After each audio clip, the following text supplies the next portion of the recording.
Hey, boys and girls, this book is called Clever Tom and the Leprechaun by Linda Shute and published by Scholastic.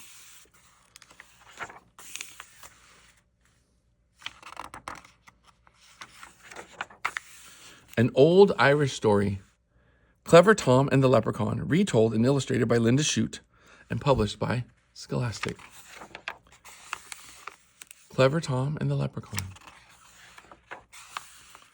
One fine day, on Lady Day in the harvest, Tom Fitzpatrick took a ramble down the lane. Click, clack, click, clack. He heard through the hedge, so Tom tiptoed closer to take a look. The clacking sound stopped when Tom peeped through the bushes, and in the shadow, what did he see? Why, a big gallon pitcher and a teeny tiny man with a brown leather apron and 3-cornered hat.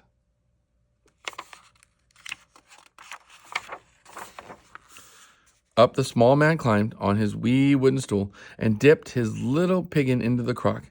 Then he settled down with his full mug beside him to hammer on the heel of a fairy-sized shoe. By the powers, thought Tom, it's a leprechaun. If I catch him and scare him, he'll give me his gold. Since I'm a clever fellow, that should be simple. Before the sun sets, I'll have my fortune made. Tom started at the leprechaun and tried not to blink. He knew that if he looked away, the old man would escape. Then he crept up quiet near and tipped his hat politely, saying, "Good day to you, neighbor. Blessings on your work." "Thank you kindly," said the small one, but he never looked up. He just kept on tapping on the heelpiece of the brogue. Tom moved his hand closer while he smiled very sweetly and said, "Today's a holiday. You shouldn't have to work." The leprechaun frowned and answered Tom sharply, "If I do, that's my business and none of your own. Instead of pestering me, young man, you ought to be watching your father's field. There, look there. The cows have broken into the oats. See? They're knocking the corn all about. Cows in the cornfield?" Tom's head started to turn. But he wasn't fooled by the leprechaun's trick. Quickly, he grabbed the sly fellow and cried, "Now you're my prisoner. Tell me, where is your gold?" The leprechaun wiggled and twisted and whined, "I'm just a poor man." But Tom held him fast. "You and I both know you're lying," said Tom. And he made a fierce, frightening face. Finally, the leprechaun quit squirming and said, "Tom Fitzpatrick, you're too clever for me. I see you're after my buried treasure, so I'll have to show you where it's hid." With his eye on the bitty man locked in his fist, Tom followed where the leprechaun led him. He traipsed over a hill and under some hedges and through a ditch and across the peat bog. At last, just when Tom feared he'd been hoodwinked, he found himself in a great field of weeds. "Dig there," said the leprechaun, pointing to a bush. "Deep under that bullion is where I put my gold." "Thunderation," said Tom. "I need to fetch my spade, but when I return, I'll be lost. There are 40 acres of bullions here, and each plant looks just like the other." Still watching the leprechaun, Tom figured out a plan. He tied his red, bright garter on the bush.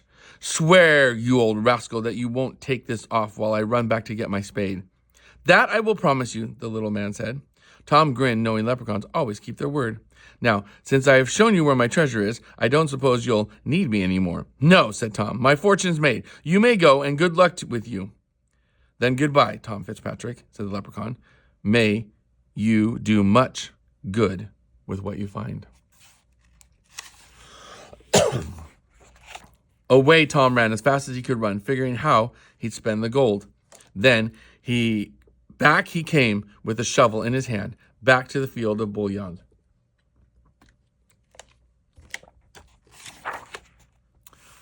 But when he got there, lo and behold, a garter just like his own was tied to each and every bush as far as he could see.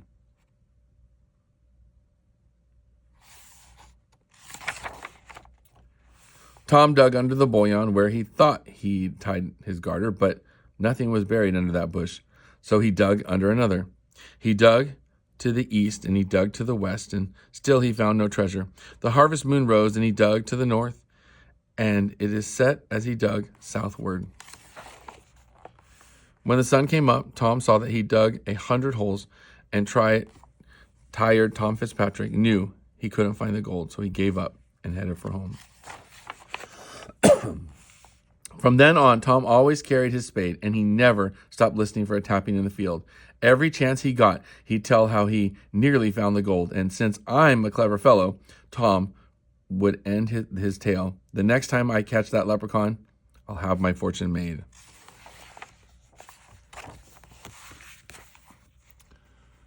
Clever Tom and the Leprechaun. I hope you love this book.